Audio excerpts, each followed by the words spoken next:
विद्यापति गीत सती के हम सब आज छठे क्लास में आ गए हैं। इससे पहले हम सब ने विद्यापति गीत सती की 5 कविता को पढ़े, विद्यापति की रचनाओं को। इसमें राधा की विरह, फिर राधा को मनाने के लिए कृष्ण जो चाटुकारिता करते हैं उसको हम सब ने अलग अलग भाव, अर्थ व अलंकार को समझा। ठीक उसी प्रक्रिया को आगे बढ़ाते हुए आज हम सब विद्यापति गीत सती के छठ में इस पोएट को पढ़ेंगे, जिसमें किस तरह से एक रोमांचित कृष्ण जो राधाओं के प्रेम की आसक्ति में पूरी तरह से डूबे हुए हैं और राधा को जाने नहीं दे रहे हैं, और राधा उनसे विनती कर रही है किस तरह से आप हमें जाने दीजिए। इसीलिए इसकी अरुण किरण किछु अम्बल दिल, यह इस कविता की मुखड़ा है और इसकी भाव है छोड़ू छोड़ू सैया भोर भोगले। हम सब जो ये गीत सुनते हैं मैथिली में, ठीक ऐसे इसी भाव को समेटे हुए किस तरह से राधा कृष्ण को मना रही है कि सुबह हो गया, सूरज आ गया और अब मुझे जाने दीजिए। इसी नोक झोंक भाव में हम विद्यापति गीत सती के इस छठ में अलग भाव, अलग अर्थ और कुछ अलंकार रूपी चीजों को समझने का प्रयास करते हैं। ये छठवां है, छ है। अरुण किरण किछु अम्बल दिल। इस पोइट की जो है सो शुरुआत इससे है। इसकी स्रोत तरोनी तालपत्र है। हम सब ने पिछले जो पढ़ा उसमें नेपाल तालपत्र से मिला हुआ था, लेकिन यह विद्यापति की रचना को तरोनी तालपत्र से गीत संख्या 259 में मिला है। इसकी भाव नोक झोंक है, किस तरह से एक आसक्त मन, एक प्रेम में डूबा हुआ कृष्ण के मन से राधा खुद को मुक्त करने के लिए संघर्ष कर रही है, कृष्ण को मना रही है और वो मानने के लिए तैयार नहीं है। इसका अर्थ विलास वर्णन है, प्रेम वर्णन, अर्थात आपस में एक दूसरे से प्रेम की आसक्ति भाव में डूबे हुए दो मनों की कल्पना है।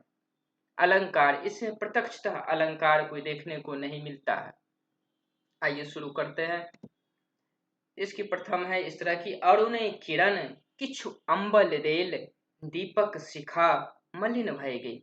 अरुण किरण अर्थात सूर्य की रोशनी, किछु अम्बल अर्थात उसकी आभा, किरण अब आसमान में आ चुका है, दीपक शिखा मलिन भय गई। रात्रिकालीन अंधेरे से बचने के लिए जो दिए जलाते हैं, जो पुराने समय में जो प्रकाश से कृत्रिम स्रोत का निर्माण करते हैं, उसकी सूर्य रोशनी आते ही उसकी प्रकाश खत्म होती जाती है, मलिन होती जाती है, अर्थात उसकी प्रकाश की कोई महत्व नहीं रहता है।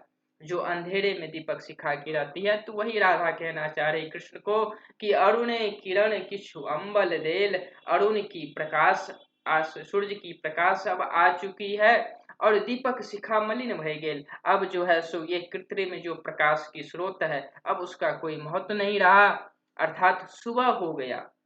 हठ तेज माधव जयवा देह, राखे चाहिए गुप्त स्नेह। हे माधव, हे कृष्ण, अब हमको हठ तेजिए, तेजिए अर्थात हठ को त्यागिए, अपने जिद को त्यागिए और मुझे जाने दीजिए, क्योंकि राखे चाहिए गुप्त स्नेह। इस तरह से जो चुप चुप कर मिलते हैं रात को, तो इस स्नेह को, इस प्रेम को गुप्त रखना चाहिए ताकि कोई और समझ न ले। इसलिए हठ तेजिए और सुबह हो गया, मुझे जाने दीजिए। दुर्जन जायत परिजन कान, सगर चतुरपन होत मलान। दुर्जन जायत अर्थात दुश्मन, जो प्रेम के दुश्मन सब है, जिसको चाटुकारिता चुगली करने में मन लगता है, वह सब हमारी आपकी प्रेम के लिए हजार तरह की बात बनाएंगे। और परिजन कान अर्थात जानने पहचाने वाले गांव में, समाज में पूरी तरह ये बात 1 से 4 बना करके फैला देंगे। और ये जो हम लोग चतुरपन कर रहे हैं, चालाकी कर रहे हैं चुप चुप कर मिलने की, यह टूट जाएगा, छूट जाएगा, यह चतुरपन बाहर निकल करके आ जाएगा। इसलिए दुर्जन जायत परिजन कान, सगर चतुरपन होत मलान। अपने सबके ये बुद्धि, ये मेल मिलने के बाद खत्म हो जाएगा और हम सब पकड़े जाएंगे। भमर कुसुम रमी न रह अगोरी, क्यों नहीं बेकत करे निय चोरी। भमर कुसुम रमी, भमर अर्थात भवरा, किस तरह से इस फूल से उस फूलों पर बैठ करके अपनी उसकी रस चूसती है, ठीक उसी तरह से कभी वो जिस भमरा, जिस फूल से रस चूस लिया, जिस पर रम लिया, अर्थात उस पर बैठ करके अपना पेट भर लिया, क्या वह उस फूल को भंवर उसकी रखवाली करके वहीं बैठा रहता है? वह रम करके उड़ जाता है। क्यों नहीं बेकत करे नहीं चोरी, क्यों अपनी बेकत नहीं है चोरी। ये जो गुपचुप चोरी करते हैं एक दूसरे से प्रेम करने के लिए, यह कोई चोर भला नहीं चोरी अपनी चोरी को कोई उघाड़ करता है, कोई सबके सामने प्रकाशमान करता है, सबको बताता है। इसीलिए अब सुबह हो रहा है और हमारे आपके घर से आते जाते कोई देख लेगा तो सब समझ जाएगा कि इन दोनों की गुपचुप मिल रही है कुछ। इसलिए जिस तरह से भंवर कुसुम रमी को अगोरी वहां पर बैठा नहीं रहता, उड़ जाता है, और उसी उसी तरह से जिस तरह से चोर एक अपनी चोरी को छुपा के रखता है, ना कि किसी को बताता है, ठीक उसी तरह से हम दोनों को इस बात को गुप्त रखना चाहिए। और जब पूरी प्रकाशमान हो जाए अंधेरे में ही मुझे अपने घर पहुंच जाना चाहिए। भाव यह है, और राधा कृष्ण को मना रही है, समझा रही है कि किस तरह से हम दोनों की यह आपकी यह तेज या आपकी यह जो जिद है उसके कारण हम दोनों पकड़े जाएंगे। अपने वो धन है धनिक घर गोई, पड़क रतन परगट कर कोई। वही चोरी वाला बात है कि अपने वो धन है धनिक घर गोई, कि वो अपने घर में रखे हुए धन जो लाते हैं वो क्या दूसरे को पड़क रतन प्रकट कर कोई, दूसरे के धन चोरी करके जो लाते हैं। अर्थात राधा तो किसी और की पत्नी थी, लेकिन प्रेमाभिलाषी बस वो कृष्ण के वश में हो गई थी। तो कह रही है कि परक रतन में तो किसी और की धन हो, पत्नी हूँ, लेकिन प्रेम करने आपसे आती हूँ। इसलिए परक रतन प्रकट कर कोई, आप अपने ही इस चोरी को किसी और के सामने प्रकाशमान करने जा रहे हैं मुझे रोक करके। भाव चोर ज्यों चेतन चोर, जाग जायत पुर परिजन मोर। भाव चोर ज्यों चेतन चोर, वही चोरी सफल होता है जो किसी और के कानों कान भनक तक नहीं लगे कि चोरी कौन किया, किसने चोर है।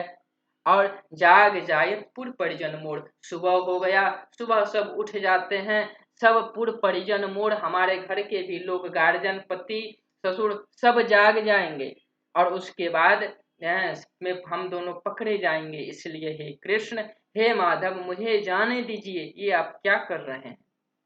भनय विदापति सखी कह सार, से जीवन जेवर ये पर उपकार। भनय विदापति सखी कह सार, सखी विदापति कह रहे हैं कि यह सखी, यह सार, यह बात समझ रहे हैं, ये जीवन जे पर उपकार, इसके जीवन पर उपकार है। जो राधा जैसे कृष्ण और प्रेम की व्याख्याओं को इस तरह से समझ रहे हैं, व्याख्या कर रहे हैं विद्यापति के शब्दों में है। तो यह विद्यापति अपने की भनिता है, जोड़ दी है अपना नाम लास्ट में। इसका अर्थ वही हमने जो बताया, ये विलास वर्णन है। रति भर विलासक बाद राति भर विलासक बाद राधा भोर में कृष्ण छुट्टी हेतु अनुरोध करे छे। अरुण देव आकाश में किछु कारण, छिटकौलेन भोर भ गेल, दीपक ज्योति मलिन भ गेल। हे माधव हट छोड़ू, आब हमरा यह दिय गुप्त स्नेहक रक्षा करक चाही। एहन काज नहीं करी कि देखार भेला पर प्रेम करब संभव ही नहीं हुआ। अर्थात जब पकड़े जाएंगे तो हम आपसे मिल नहीं पाएंगे, सब लोग चार तरह की बात बनाएंगे, कलंकित हो जाएंगे, फिर कैसे प्रेम कर पाएंगे। कि जो कियो दुर्जन हमरा अहाँक प्रेम बुझ जायत, तो लगले हमरा माय बाप कान फूके लागत, और हमरा अहाँक सब चतुरपन घोसर जायत, अर्थात चुगलपन हो जाएगा, चारों तरफ बात फैल जाएगा। भ्रमर कुसुमक रंग रमन केवी विलास क उड़ि जाइत अछि, फूल के ओढ़ि क बैसल नहीं रहैत अछि, कि वह अपन चोरी के उघार नहीं होत दैत अछि। धनवान अपनो धन नुका के रखैत अछि, चोरी क आनल आनक रत्न के मूर्ख प्रकट करैत अछि। चोरी तखने फबैत छै जखन चोर चेतन हुए, अहाँ जो हमरा और बिलमायब, अर्थात और हमको आप अपना हट त्याग करके हमारे पास और थोड़ी देर रख लीजिएगा तो सुबह हो जाएगा, तो हमारे घर के सब लोग जाग जाए, सब उठ जाएंगे, सुबह हो जाएगा टाइम। विद्यापति कहे छे, हे कृष्ण, राधा के सखी ठीक कहत छे, से जीवन सफल जीवन थिक, जे आनक उपकार करे, संकट में फंसावे नहीं। तो अंतिम पद का यही अर्थ है कि राधा की सखी कह रही है कि ये कृष्ण को मनाने की कोशिश कर रही है, राधा सही कह रही है, आप इसी बात को स्वीकार करिए। इस तरह से हम सब ने इस छठे अध्याय को विद्यापति गीत सती को पढ़ा और इस तरह से अरुण किरण किछु अम्बल दिल, इसको हम सब ने खत्म करके इसकी भाव को, अर्थ को समझा। और विद्यापति गीत सती की यह जो एक भाव है जिसमें राधा किस किस तरह से कृष्ण को मना कर रही है और प्रेमातुर मन कृष्ण को राधा को छोड़ने से किसी तरह अपने आप को समझा नहीं पा रहे हैं। यह जिद, यह एक दूसरे के लिए किस तरह से बाधा और समस्याओं का सामना कर रहा है, इसकी एक नोक झोंक का वर्णन हम सब ने इस विद्यापति के शब्द की जादुई से समझने का प्रयास किया। आप सब इस सबको लाइक और सब्सक्राइब जरूर कर दीजिएगा और फिर अगले गीत सती लेकर के हम जरूर आएंगे।